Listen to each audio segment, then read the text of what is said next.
Hey Hunters, Halozu here for another 1D&D video. This time we're going to talk about the cantrips again in UA 8. This is going to act as an addendum to that video, so if you haven't seen the first video, I suggest watching it first so you know kind of my initial thoughts and kind of give further explanation as to my place uh, here after some time has passed. I've gotten various comments and seen comments on other videos uh, talking about this stuff. Uh, that led me to a few discoveries and also some stuff that I wanted to mention that other people have seen stuff that doesn't seem to be quite right, at least in my opinion. So let's begin. We're not gonna do it in alphabetical order, and we're not gonna cover everything because Acid Splash, Spare the Dying, haven't really had much discussion. First off, Produce Flame. I missed something. I It's hilarious I missed this, but anyway, so right here it says Produce Flame is now a bonus action, but the attack portion is still an action. The range of the light has increased to 20 feet, and the range of the attack has increased to 60 feet. Also, the attack can now target creatures or objects. There's another change they didn't mention. So, right here it says the spell ends if you dismiss it as a bonus action or if you cast it again. In the attack portion, it says until the spell ends, you can take a magic action to hurl fire at a creature or an object in 60 feet of you. Make a ranged spell attack on a hit. The target takes 1d8 fire damage. They sneakily. And they didn't even mention the best part of this change, as it doesn't require recasting to do more attacks. It doesn't end the spell anymore. It's so much better than I thought it was. To where, like, literally, it's pretty much perfect for what it is. Like, sure, it could still have its damage increase to D10, or have the range be given 120 feet. But honestly, they've improved it exponentially. It's ridiculous how much better it is, and I think it might be overall the most positive change where it definitely feels like this is how it should have been from the start, where it actually has a decent light radius. It has, you don't have to worry about uh, bringing out the light and doing anything else, so it's very easy to get the light going. And it actually has a decent range. And despite them not mentioning it, throwing it doesn't end the spell, which is the best part. Though it does kind of take some away from the bonus action to cast it. But honestly, I don't care. It's still nice, don't get me wrong. It's just it was better before I realized you don't end the spell by throwing it anymore.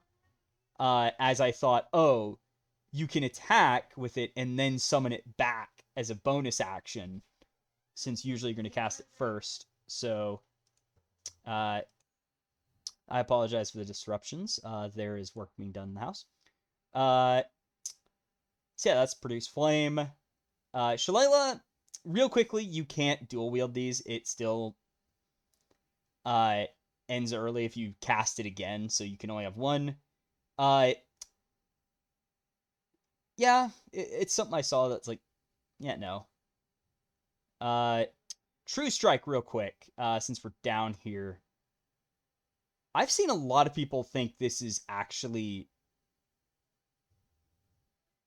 kind of overvaluing this one, where it's like, no, it's giving it value on classes that don't actually want it. Like, Warlock does not want this at all. Like, perhaps they're evaluating it in the lens of the old Warlock, but this isn't the old Warlock. Pact to the Blade gets this part anyway. Like, they get that by default now. So you don't need it. And plus, you have a triple attack in the previous UA, so you're not using this because you can't use this with triple attacks. So yeah. And I've also seen people talk about using it on fighters and stuff, and I'm like, you're better off casting any other blade spell. Like, even on Warlock, sure, you can use it as a blade spell and skip over Thirsting Blade, especially if it gets put back to where it was, which I all but guarantee is happening. But even then, it's like, what's the point? You picked literally the worst blade spell you could take instead of something actually good. Like, I mean, I guess you could use it with a ranged weapon, and if you need the radiant damage, you could do it, but it's always going to be better to use Thirsting Blade anyway, because it actually does good. And I've also seen some people say, someone say that it worked with Agonizing Blast. Looking at Agonizing Blast, looking at the specific wording, Agonizing Blast says that a cantrip that deals damage. It implies that the spell deals damage. True Strike doesn't actually do damage because it says, because this is what it actually does. You make one attack with a weapon used in the spell's casting. That's its actual effect. Then it also has other stuff that it does to the attack. But when you cast this, all you do, like, from casting it, is make a weapon attack. That's what it does. You cast a spell, make an attack. That's all it's going to do. So it's not actually dealing damage itself. Even when it upgrades, that's still part of the attack, not the actual spell. As the spell is, hey, you make this attack with extra effects. So it's kind of like the spell resolves, you're making the attack, and then the attack resolves separately. It's separate to the spell, technically. It's just part of the action of casting it. So there is that. So ultimately, like, on Eldritch Knight as well, it's like, I would only take this if I was fighting vampires regularly, because it is radiant damage. And don't get me wrong, like, the radiant part is actually nice. It has uses, but probably not using it much, actually, because it's just not worth it compared to having, like, Booming Blade or Green Flame Blade. It's like, yeah, obviously I'm going to take those over this. On Bard, however, it is much better. And on Sorcerers and Wizards, it's also better. And Wizard, of course, that's with the caveat of except Bladesinger, because they have multi-attacks and also get, pretty sure they get spell mod to attack rolls, but, though there's also the problem that Sorcerers and Wizards are kind of more limited on their weapon usage, so you're not really going to get a lot out of it compared to a Bard, as Bards get some martial weapon proficiencies, so yeah, they get some good stuff to use with it, because pretty sure they get longbows, and they get long swords, and the rapier, so being able to use them with spellcasting mod is actually really good. So for Bards, by all means, they're going to be, and also for Bards, you don't have damaging cantrip options, and True Strike is actually a good alternative to using Vicious Mockery all the time. So Bard, yeah, you'll use it. Sorcerers and Wizards, you'll use it if your build doesn't normally get these weapons much, but it's not amazing, and you're pretty much only going to want to use a two-handed staff or the light crossbow with it. As, once again, dual wielding doesn't work with it, so I think some people over-evaluate it. Poison spray, I've heard some people kind of still write it off, but I think for having an actually decent range where you're not exactly safe, but it is a spell attack and it has an actually decent range and it's still a D12. Yeah, it's still pretty good. I don't know if it's overpowered still, but it is actually still good. And it's certainly like you might actually use it. Also, real quick with Chill Touch, I still dislike it, but I have seen a point that on Warlock specifically, this spell is really fun with Pact of the Chain, as you can cast it through your familiar. Of course, that's currently kind of mitigated by the fact that Playtest 7 Warlock is an absolutely ridiculous mess, and you can get Pact of the Tome and Chain, and combine them together to get stuff like Shocking Grasp on your familiar, which is pretty crazy at times.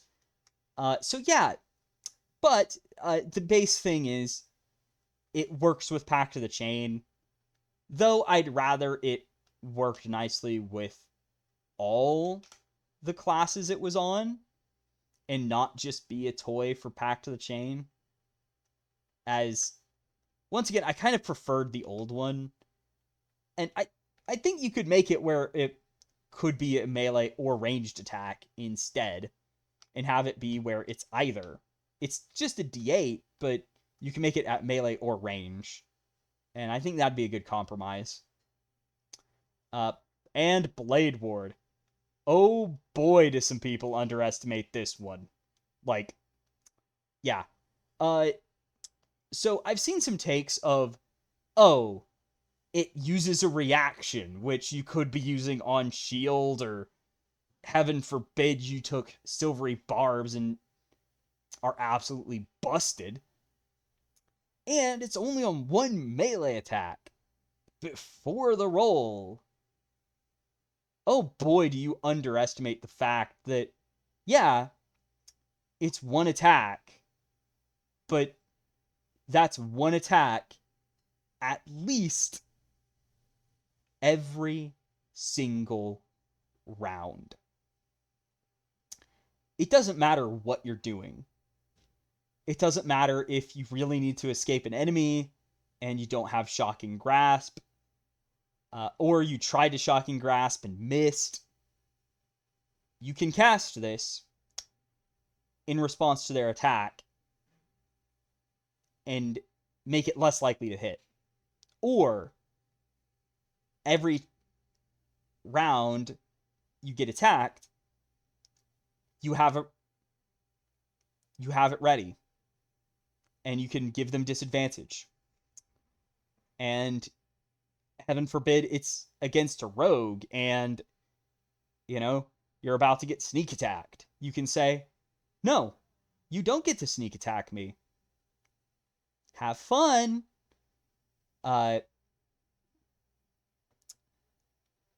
Or, had you not used it, you would have got crit, as it pretty much all but guarantees you're not crit, as disadvantage usually means that it's only like, and this is just layman math of stuff, about 1 in 40 chance that you actually get crit, or something like that. I don't know the actual math behind it. Not going into that. It was bad enough doing the Bastion math. Yeah. So that's every round. You can at least do that. And even if you are getting multi-attacked, like, usually you only get targeted by all attacks in a multi-attack when things are going really badly. So chances are you were screwed anyway. It doesn't really matter as much as you'd think. Unless you're a melee build, but then you're usually tankier anyway on a melee build. So you don't have to worry about it as much if you get hit a bunch of times anyway. So once again, not the biggest concern, as that's more of a concern between shield versus silvery barbs. In when you don't take silvery barbs. But for this, it's like, you can always take it, and you always have access to this ability of, yeah, one attack is more likely to miss. Boom. That's one attack I probably don't have to worry about. Sure, you can still get crit 3, like by all 3 multi-attacks, but that's incredibly unlikely to happen thanks to this spell. So for any like close range builds like on Bard, like Swords and Valor Bards will absolutely love this as, and also think of it this way. When you're low on spell slots, or you're a warlock and don't want to ever cast shields or silvery barbs with your spell slots, though silvery barbs, if you get it, probably is actually still good because that spell is absolutely ridiculously busted, but shield, at least, you really don't want to use. You really don't want shield. Your spell slots are so limited that you really shouldn't use it. But this, absolutely useful. Like, Pact of the Blade with this, it's like, yeah, you're always making a melee attack against you have disadvantage, and making it way harder to hit you than it needs to be. And it's one of those things of, you'd be surprised at how useful it is to always be able to do this, and always be able to say, oh, you have disadvantage. It's kind of crazy when you actually think about it, of just how many times you'd actually be able to use it. And another way to think of it is, you can use this and not worry so much about using other spells. Like, you can save your shield uses for when things are really bad, like when you're getting multi-attacked and stuff, and just use Blade Ward whenever you don't really need to worry about it as much. It's just one attack, so you can easily Blade Ward, save the spell slots for other stuff. So Blade Ward, I think it's a lot better than people think it is, and I still am not 100% sure if it's too good, but I'm erring on the side of it may be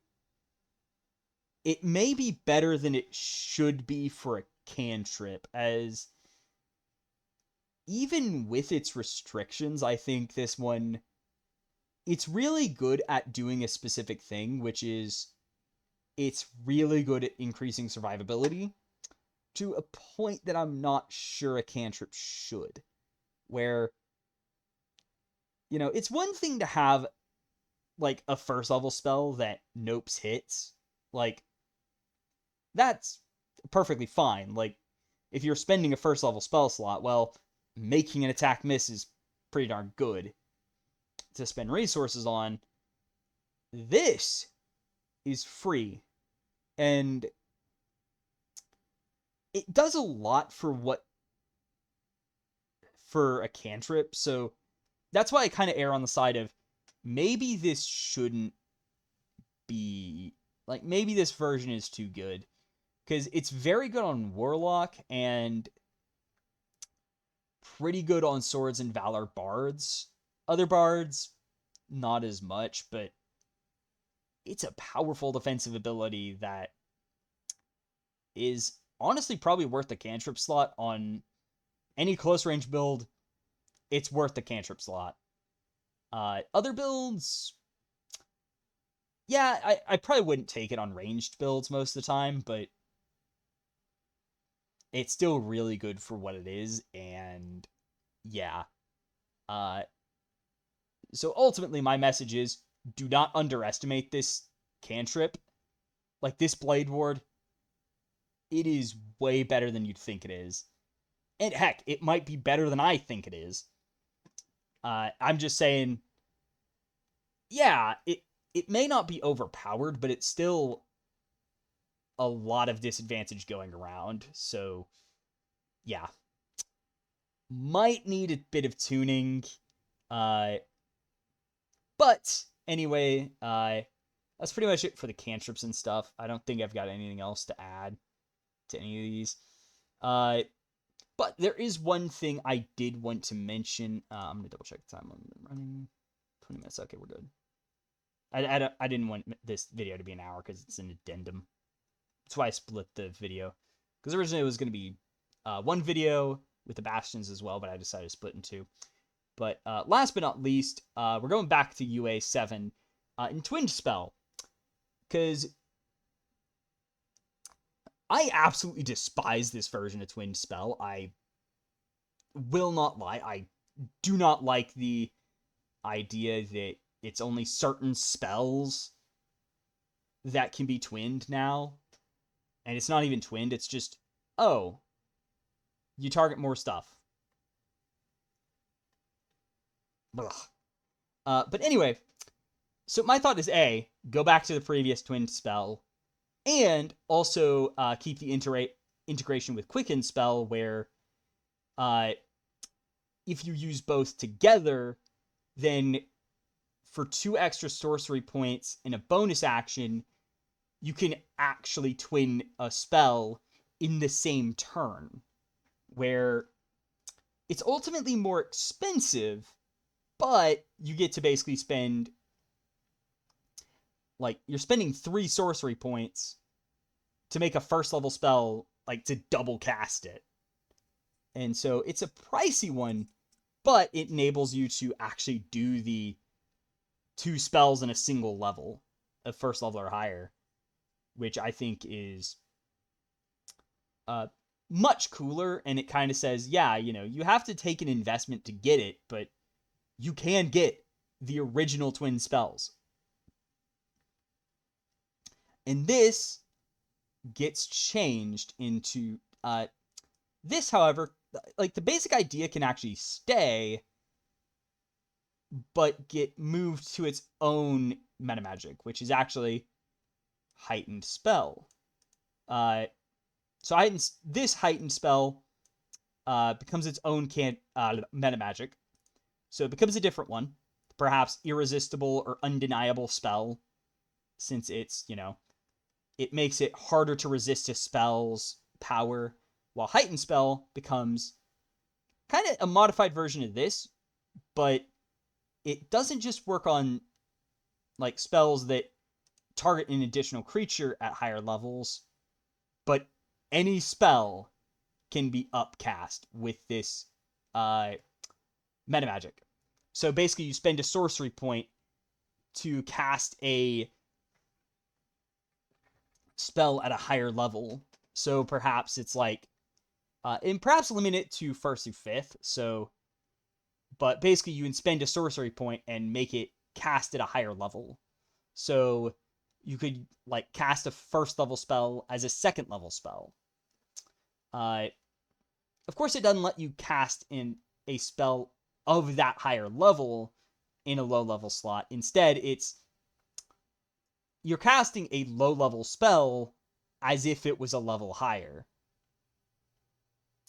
And that becomes heightened spell, while twin spell goes to the previous version. As I think it's too limited, especially on sorcerer, where a lot of the spells that upcast for multiple targets don't fit sorcerer builds. Like, you don't have a lot of room in your spells known, and as a result, you don't really have room for a lot of utility spells. So you want to focus on what your build is good at. So only an Aberrant Mind is really going to have the room to take stuff like Charm Person and Hold Person and make Twinned Spell worth it.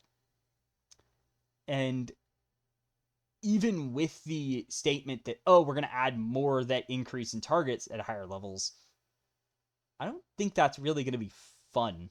Like, they'd have to do it to a lot of damaging spells in order to make it actually worth it, where this becomes an option that you'd consider on most sorcerer builds.